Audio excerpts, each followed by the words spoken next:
Hello friends, welcome to the channel. I hope आप सभी अच्छे होंगे। हमने इंग्लिश की स्ट्रैटेजी डिस्कस करनी है। तो सबसे पहले हम देखते हैं कि इंग्लिश में सबसे अच्छा चीज़ क्या है कि हमें एडिटोरियल डेली पढ़ना चाहिए। एडिटोरियल आपको क्या चीज़ आपको प्रोवाइड करती है? आपको करंट अफेयर्स प्रोवाइड करती है, आपको वोकैब देती है, आपको एक पूरी सेंटेंस देती है, लाइन देती है। कहीं भी आप पढ़ते हो तो उस लाइन को आप जैसे फिल इन द ब्लैंक्स में पढ़े, आरसी में पढ़े तो आप उसको समझ पाते हो, आपको अंडरस्टैंडिंग देती है कि आप उसको उस लाइन का मतलब समझ पाओ। ये डेली बेसिस पे करोगे। आप कभी किसी से बात करोगे तो आपके मुंह पे एक कंप्लीट लाइन आ जाएगी, आपको भी पता नहीं चलेगा कि ये लाइन कहाँ से आ रही है। लेकिन जब आप डेली बेसिस पे एडिटोरियल पढ़ते हो तो ये उसी का परिणाम होता है। ठीक है, आपको डेली बेसिस पे एडिटोरियल पढ़नी चाहिए। वो एडिटोरियल में, हिंदू के एडिटोरियल में आपको जो सूटेबल लगे आप वो करो। लेकिन मैं बोलूँगी आप हिंदू का इसलिए पढ़ो, हिंदू के एडिटोरियल में साइड में, लेफ्ट साइड में 2 कॉलम होता है, 2 छोटे छोटे एडिटोरियल आते हैं, वो आप पढ़ो। वो आर्टिकल बहुत ही अच्छे होते हैं। और ज़्यादा बड़ा मत पढ़ो, ज़्यादा डीप भी नहीं जाना है, बस थोड़ा सा आप रीड करो और थोड़ी बहुत उसके अंडरस्टैंडिंग ले लो कि ये क्या कह रहा है। उसके बाद आपको क्या करना है, उसके बाद आपको क्विज़ करना है। क्विज़ क्या है? ग्रेडअप और अड्डा से क्विज़ लगाओ। आप ग्रेडअप से डेली 5 क्विज़ और अड्डा से 5 क्विज़ लगाओ। क्यों? क्योंकि लिए क्विज़ आपको कम टाइम में, ग्रेडअप का क्विज़ कितने का होता है? 7 मिनट मैक्स टू मैक्स। और कम टाइम में आप ज़्यादा स्कोर कर पाओगे, कम टाइम में आपकी अंडरस्टैंडिंग ज़्यादा होगी। आप बुक्स के पीछे जाओगे कि रोज़ डेली मैं ये बुक उठाता हूँ, वो बुक उठाता हूँ। Book is just a waste of time. आपको अभी बुक में टाइम नहीं देना है, क्योंकि बुक में आप स्टार्टिंग में सोचोगे मैं ये सारे कॉन्सेप्ट क्लियर कर लूँ, ये नाउन पढ़ लूँ, प्रोनाउन पढ़ लूँ। तो आपको बुक्स के पीछे बिल्कुल भी नहीं जाना है। आपको फोकस करना है कि आप क्विज जितना लो और मॉक टेस्ट जितना दो। डेली मॉक आपको देना है। डेली मॉक कम से कम आप जैसे 3 या 4 मॉक देने की कोशिश करो। ये बहुत इम्प्रूवमेंट दिलाएगा आपको। और जब एनालिसिस जब आप करोगे तो आपको रियलाइज़ होगा कि हाँ, आप कहाँ कहाँ गलत हो रहे हो। आप इधर उधर कंटेंट ढूंढोगे, आपके पास खुद कंटेंट कहाँ पे है? क्विज और मॉक आपको कंटेंट दे रहा है। क्विज और मॉक से आपको कंटेंट आ रहा है, आप रेगुलर प्रैक्टिस करोगे, बहुत इम्प्रूवमेंट आएगा। आप आके मुझे बोलोगे भी कि बहुत अच्छा इम्प्रूवमेंट आया, बहुत अच्छा सजेशन मैम आपने दिया था।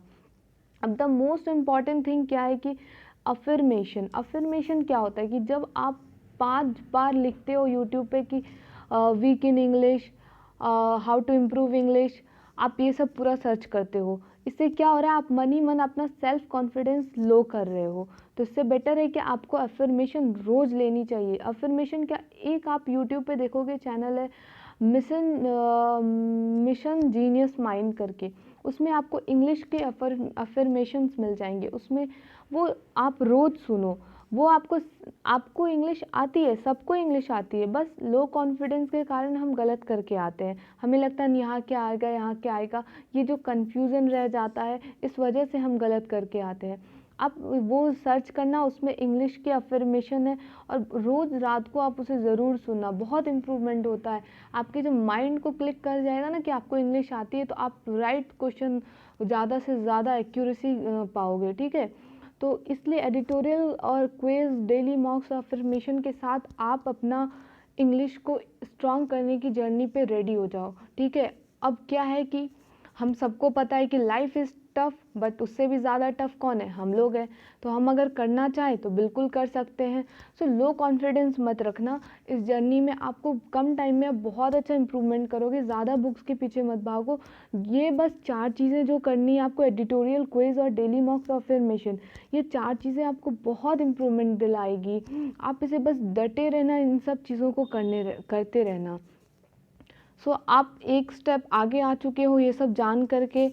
तो just chairs for your self कि आप जर्नी पे निकल चुके हो, और आप ज़रूर इम्प्रूवमेंट करके ही वापस आओगे, और अपना जो रिज़ल्ट, जो भी अभी आने वाले टाइम पे एग्ज़ाम्स होंगे, उसमें अच्छा परफॉर्मेंस दोगे। एक और चीज़ मैं कहना चाह रही थी कि अगर आप में से भी किसी को लगता है कि ये चीज़, कि आपको लगता है कि आप स्टार्ट तो करो बैंक एग्ज़ाम की प्रिपरेशन, लेकिन आपको किसी को भी मतलब सारे सब्जेक्ट उतने अच्छे नहीं है, एवरेज ही चल रहे हैं, तो इस पर अगर आप चाहते हो वीडियो बनाना कि मैं आपको वीडियो बना के दूँ, तो आप ज़रूर मुझे कमेंट करके बताना। और इस पे मैं आपको वीडियो बना के दूँगी। जो भी आप मेरे को जितनी आइडिया है कि इस पे आप सारे सब्जेक्ट को कैसे स्ट्रॉन्ग कर सकते हो, और ऐसा नहीं कि कोई एक मतलब आपका कोई भी सब्जेक्ट स्ट्रॉन्ग नहीं तो आप नहीं बैंक एग्ज़ाम निकाल सकते हो, आप निकाल सकते हो। बस सेल्फ कॉन्फिडेंस रहना चाहिए, और मैं अच्छे और ट्रिक्स जो भी है कि अच्छी हाउ टू मतलब वे टू प्रिपेयर एग्ज़ाम, तो वो मैं आपको इसमें बता दूँगी। ठीक है, अगर आपको चाहिए तो आप ज़रूर कमेंट करके मुझे बताएं। आई होप आप सभी अच्छे से सब कुछ समझ गए होंगे। मिलते हैं तब अपने अगले वीडियो में। Till then, bye bye.